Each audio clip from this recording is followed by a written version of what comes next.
या संस्तुतः सकल वाङ्मय तत्त्वबोधा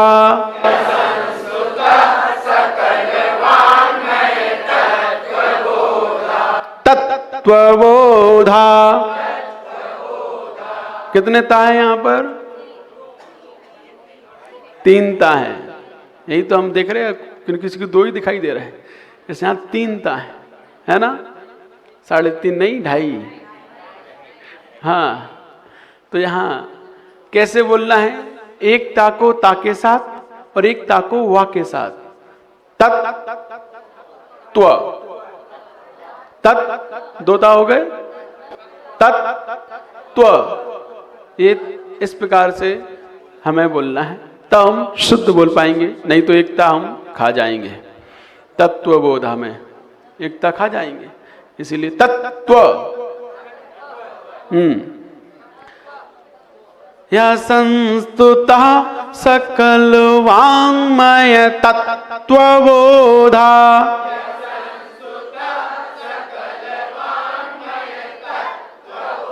या संस्तुतः सकल वाङ्मय तत्त्वबोधा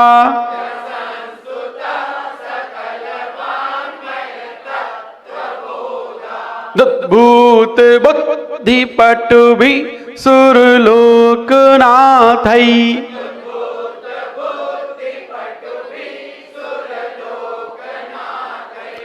भूत बुद्धि पटुभि सुरलोकनाथै।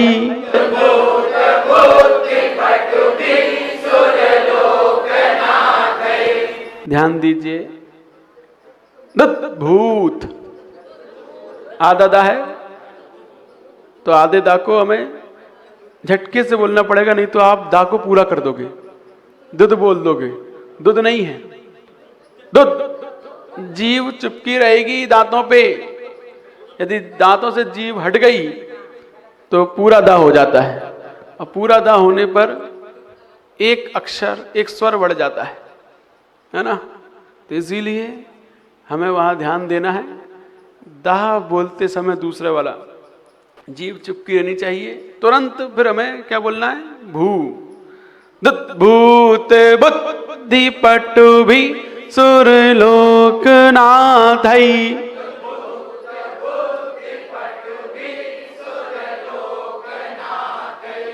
स्तोत्रैर्जगत्त्रतय चित्तहरैरुदारै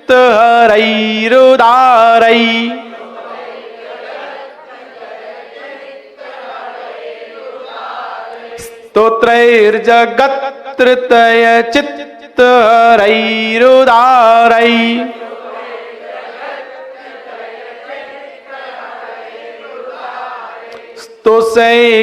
स्तोषैकिलाहमपि तं प्रथमं जिनेन्द्रम्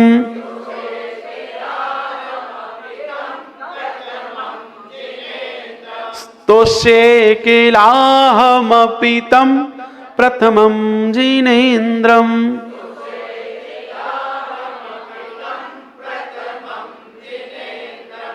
ये छंद जिसने भी शुद्ध पढ़ लिया, समझ लेना उसने संस्कृत पढ़ना सीख लिया। ये दूसरा छंद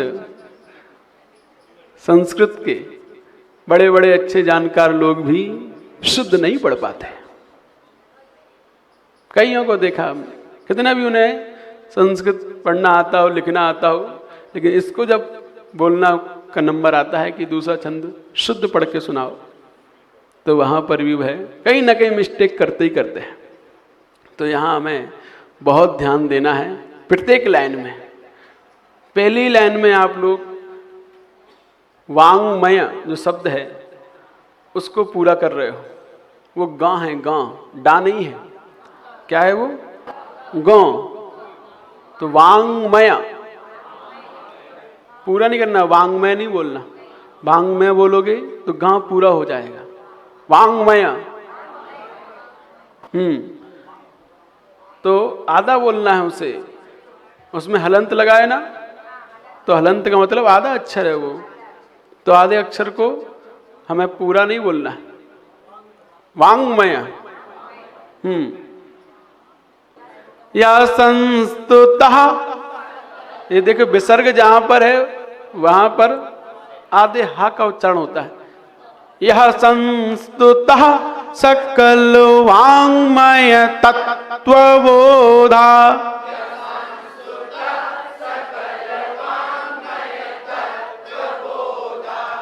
भूत। अब देखो भू को लंबा खींचोगे, दा अपने आप छोटा हो जाएगा पीछे वाला। भूत बुद्धि पटु भी सुरलोक नाथई,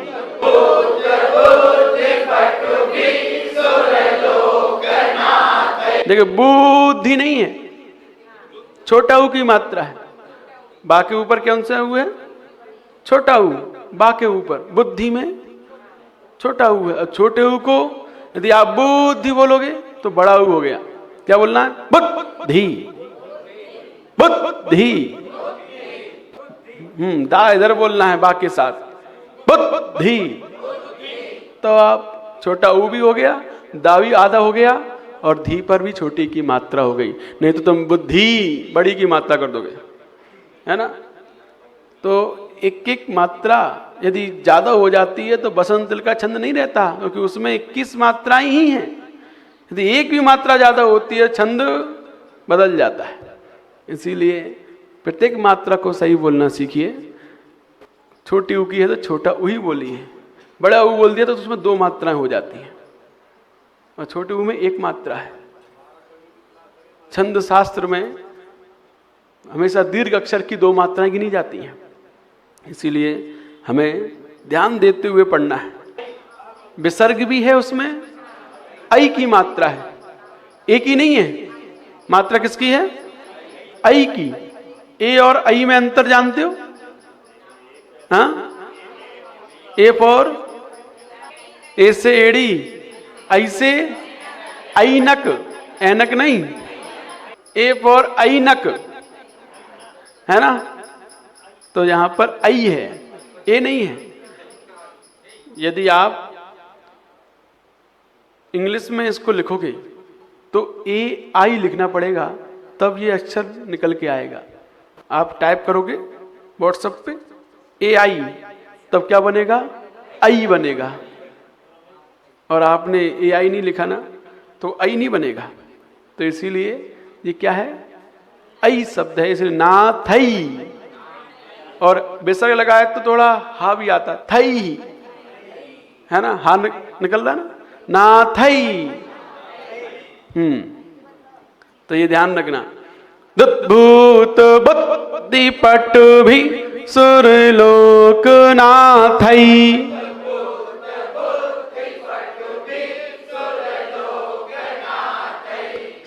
क्लियर? थर्ड लाइन सबसे टिपिकल लाइन, स्तोत्रैर। अब ध्यान देकर तीसरी लाइन में आधा सा है, यहां पर ई नहीं बोलना है। आप लोग स्तोत्रैर बोलते हो, ई लिखा है क्या यहां पर? तो ई क्यों बोलते हो?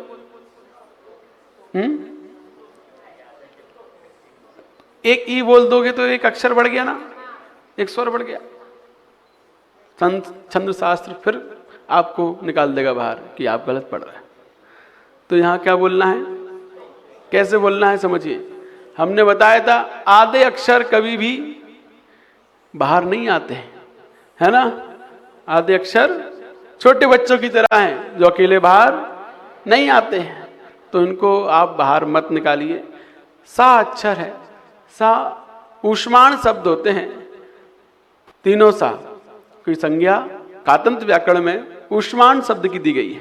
ऊष्माण मतलब जिनको बोलने में ऊष्मा निकलती है, गर्म हवा निकलती है, उसे ऊष्माण बोलते हैं।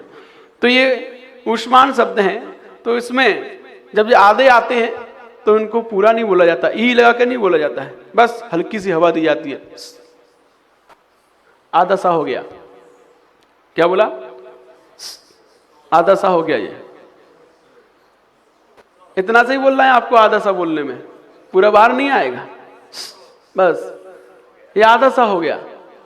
स्तोत्रैर, स्तोत्रैर, तोत्रैर, तोत्रैर, त्रैर। त्रा के जा के ऊपर जो रा है ना, वो त्रा के साथ बोला जाएगा। तो त्रैर है ना, और त्रा के ऊपर ऐ की मात्रा है तो त्रैर, त्रैर, त्रैर। क्या शब्द है? त्रैर। स्तोत्रैर, स्तोत्रैर, स्तोत्रैर जगत्त्रतय। अरे आगे नहीं पढ़ना है, जो हम पढ़ा रहे वो बोलना है।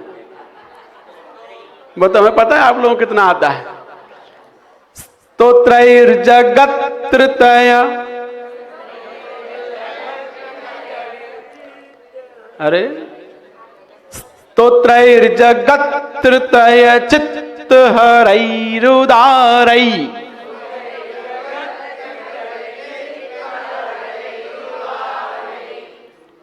हरे नहीं, हरई, ऐ की मात्रा ध्यान देंगे। हरैरुदारै। क्लियर? स्तोत्रैर जगत्त्रतय चित्तहरैरुदारै।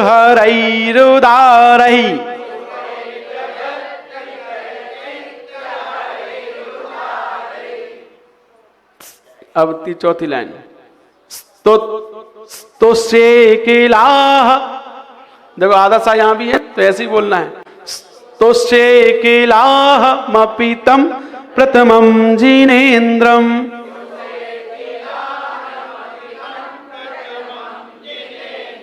देखिए किलाहा नहीं, किलाह, हा पूरा है तो आपको हा को आधा नहीं बोलना है। किलाह, हा अलग से बोलना है। स्तोष्ये किलाह मपीतम प्रथमं जिनेन्द्रम।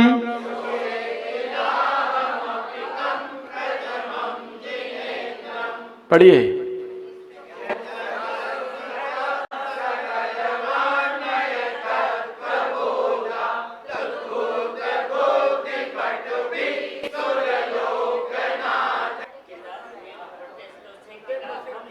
किलाह, क्या? नहीं नहीं, मां अलग बोलना है। किलाह मपीतम। किला हम कौन बोल रहा है? किला हम बोलते हैं। जो किताब में लिखा है वो देख के पढ़िए। किला हम लिखा है क्या तो क्यों पढ़ना है? किला मपीतम, ठीक है ना, ध्यान देना है, देख के पढ़िए, पुरानी कैसेट मत बोलिए।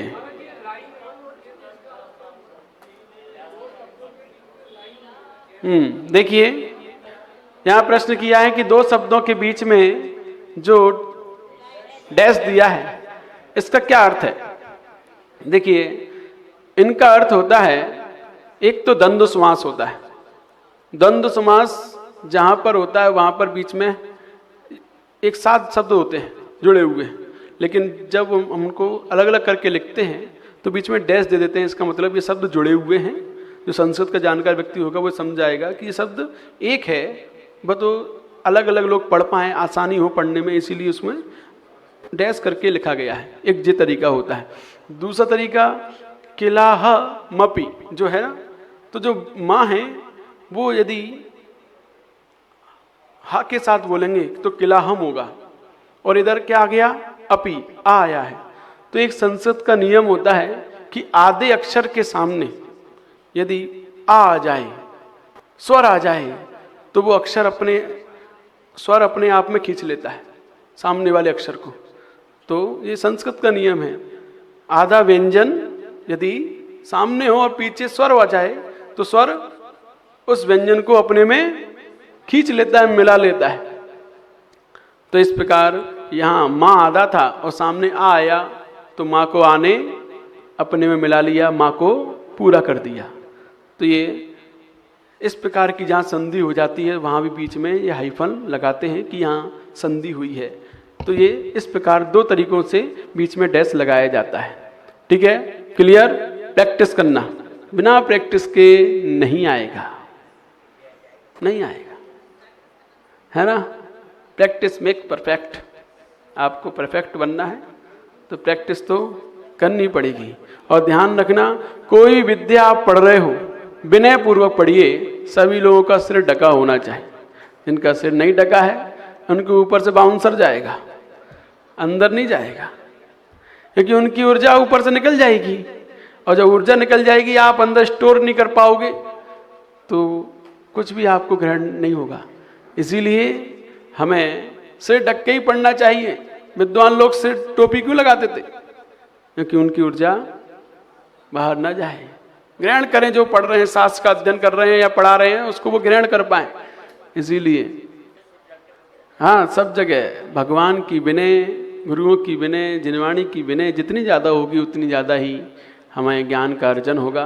ये बात समझनी चाहिए, क्योंकि विद्या ददाति विनयम, विद्या विनय ददाती है, विनय ही दिलाती है। विनय नहीं है जहाँ, वहाँ विद्या आती हुई भी चली जाती है। तो इसीलिए हमें अपनी ऊर्जा को केंद्रित करना है। कल हम बताना भूल गए थे कि ऊर्जा कहाँ कहाँ से निकलती है और कहाँ कहाँ से हम लेते हैं। तो 3 जगह से ऊर्जा निकलती है। कौन कौन सी? एक हाथों की हथेलियों से, आंखों से और पैर के अंगूठों से। यहाँ से ऊर्जा रिले होती है, निकलती है। और ग्रहण कहाँ से करते हैं हम? इन अंगुलियों के पोरों से, यहाँ से हम ग्रहण करते हैं। आज्ञा चक्र से, यहाँ से हम ग्रहण करते हैं। और आँखों से, यहाँ से हम ग्रहण करते हैं।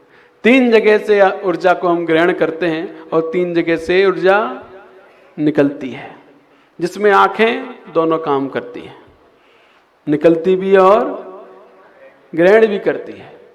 आँखें हाँ, तो ये एक्सेप्ट भी करती हैं और रिले भी करती हैं, दोनों काम आंखें करती हैं। इसीलिए जब आंखें थक जाती हैं ना, तो आप आंखें बंद कर लेते हैं, तो हम अपनी ऊर्जा को थोड़ा स्टोर कर लेते हैं, सो जाते हैं तो हम रिलैक्स हो जाते हैं, थकान हमारी खत्म हो जाती है।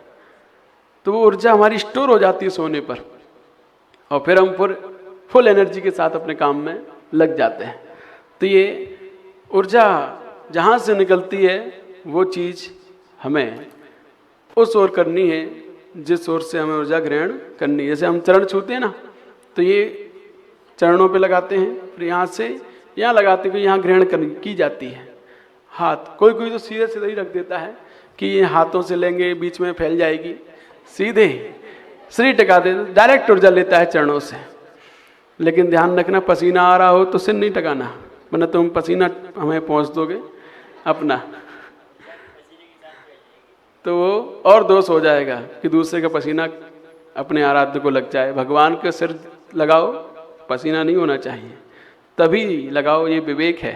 तो इसलिए ऊर्जा लेने के स्थान यहाँ आज्ञा चक्र, ये हाथ हैं और आंखें हैं। आप यदि किसी भी टीचर को, किसी भी गुरु को आंख से आंख देखकर पढ़ रहे हो, समझ रहे हो, जल्दी समझ में आएगा।